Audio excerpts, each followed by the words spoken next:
Hey there, everybody. This is Sinue and Michelle. Yeah, hi. Here at Intersolar 2023. And today I wanted to get educated a little bit, if you would, Sure. please, about the SolarEdge solutions that are available for homeowners that want to install storage. Sure. And what I think is really cool, the EV charging capacities.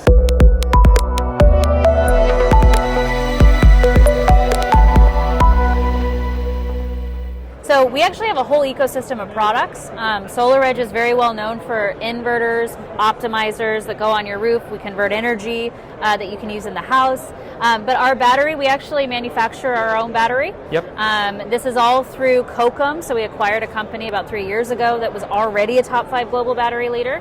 Nice. 10 kilowatt hour usable capacity. So the homeowner can discharge that to that full extent. And what's the chemical makeup of the battery? It's NMC, so that's what's used in most electric vehicles and most large-scale batteries. So is that a lithium ion or lithium ion battery? So all batteries on the market right now are lithium ion for solar specifically. Yep. Okay. So yeah, this is a lithium ion. Mm-hmm. So what kind of capacity can a homeowner expect to have with this kind of battery solution if they install only one battery, which is very typical? Yeah, so what can they back up, you mean? Yep. Yeah, so backup, it's about 8 to 10 essential loads, things that you would need during an outage. So we think about, refrigerator, obviously Wi-Fi, lights, that type of thing. We can back up about 30% more things in the house than our competition. We have a more powerful backup capacity. Nice. Mm-hmm. And what kind of reprieve will the battery system give people that are living in California with time of use rates? Yeah.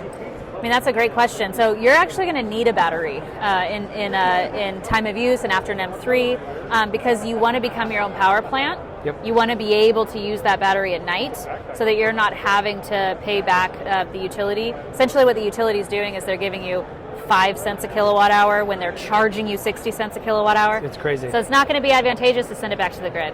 Just save it for yourself, and so you'll be able to leverage it at night. But also, there's some export rates within the year where they're going to actually give you a bounty, about $3 a kilowatt hour. Wow. Yeah, so those are in September. We call them power hours. Yep. We want you to be able to discharge that battery, just grid. dump that whole battery right then so that you can make money on it. And so that's what a battery is going to be able to allow you to do. You can manage all that through your app. You can say, I want to dump my battery, and so you'll actually throw it into the grid at that point. Very nice. So somebody that installs this battery system, what kind of controls or leverage do they, maybe not leverage, what kind of control do they have over the management software that tells the battery what to do? Yeah, so you have many different profiles. So in California specifically, you would want to be on maximize self-consumption mode. It'll allow you to use it during those peak rates. It'll automatically discharge when you say, I want to discharge it between 4 and 9. So that's what you're going to set it up with. We also have another profile for backup only mode, so in those places that are really critical and you need backup. But homeowners have the ability to always change their battery reserve levels. So what that means is if you want to reserve more, because sometimes you do have an outage in certain times of year, a lot of us do, then you can reserve more and make sure that you have some for outage scenario support. Okay, nice. And I want to know, if you would please, a little bit more about the smart switch. Yeah. So what that does is usually when a salesperson's talking to a homeowner, they'll ask, what do you want to back up? You actually just asked that. What do you want to back up? What these are going to allow that person to do is we're just going to put those on the heavy loads, air conditioner, things that are going to drain that battery quickly. We're going to automatically shut off those things before a power outage happens so that it's not going to drain the battery quickly. So that's going to automatically turn those things off. It's going to maximize what's happening in the house so that you can conserve energy and allow that battery to be utilized in an outage. Understood. Okay. So I have a question about the connectivity for communication. Sure. Because older systems, I had a solar system installed in 2015 in my home, and it had a, I think it was a cellular-based setup, and then it was on 3G. Yeah. And then 3G went away. Right. So what kind of solutions are you guys offering to avoid those issues? Well, so we have both solutions. You can go Wi-Fi. Some areas don't have a great Wi-Fi connection, and so we do also give cell card options. So you can do either option. That 3G network thing, that happened to everything with 3G in it. So even cell phones, for example, like they all also shut off that 3G network for cell phones. So You never know what's going to happen with those cell networks, but all of our inverters now have 5G connectivity. Okay. Those cell cards are all warranted for 5 years. They've always been warranted for 5 years. If you go cell, if you go Wi-Fi, it's a simple gateway that you would just install at the house. So it's really homeowner preference. Okay. Allow me to ask a question about warranty that the homeowner would have Sure. in the event of there being some issue. Yeah. What would you say would be the warranty process for a homeowner that installed with a company that unfortunately is not around anymore? Yeah, that's a great question. I mean, hopefully that doesn't happen. Yep. But we have manufacturer's warranties. So on the roof, we have a 25-year warranty. On the wall, we have a 12-year warranty. You can extend it to 25. So on the inverter, you can extend it to 25 within the first 2 years of installation. So that homeowner themselves can do that online. Nice. And then the battery, we have a warranty that is standard within the battery industry, which is 10-year, 70% capacity retention. Yep. But we have unlimited cycles, so it allows your homeowners to charge and discharge as many times as they want without a limit. So that's a big advantage. That is a big advantage because I've seen other batteries that have like 8,000 limit cycle. Yeah, a lot of times it's 4,000. Yeah. So wow. in NIM, in time of use, you have to be able to discharge every day. That's what we want. So that's our warranty here. And then if we're talking about EV charger, we have the best warranty on the market right now for EV chargers. 5-year warranty on that EV charger. Usually you're going to find a standard of 2 to 4 years. Okay. Do any current or future solutions for EV charging allow for the adoption of vehicle to home? Yeah, I mean, we get that question so much, and that is definitely on the roadmap. That's our next thing. The tricky thing with bidirectional charging in terms of manufacturer side of things is we have to work with the manufacturers of the cars in order to synchronize it, because we don't want homeowners to get one and not be able to use it with their vehicle. So we're being really cautious we want to be adapting to every car that's possible on the market and not just say we can do one vehicle. So it's in the roadmap. It's up next, essentially. This one right now is a level 2 charger. So if you're a homeowner looking for an EV charger and you're thinking which one to go with, this is a fast charger. It's a universal charge, so you can actually use it with any car right now. Yep.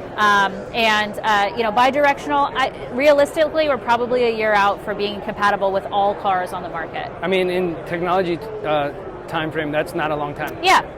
Day after tomorrow. Electric vehicles are moving at a very fast pace, so it's good. So is this EV charger different than the EV charger that came with the 3.8 and the 7.6 inverters? It is different. So this is standalone. This is by itself. So homeowners can integrate it and wire it into the inverter if they want. Or they can plug it right into the wall if they want. So they have a 240 volt outlet they can plug it in. What would be the benefit of plugging it into the inverter?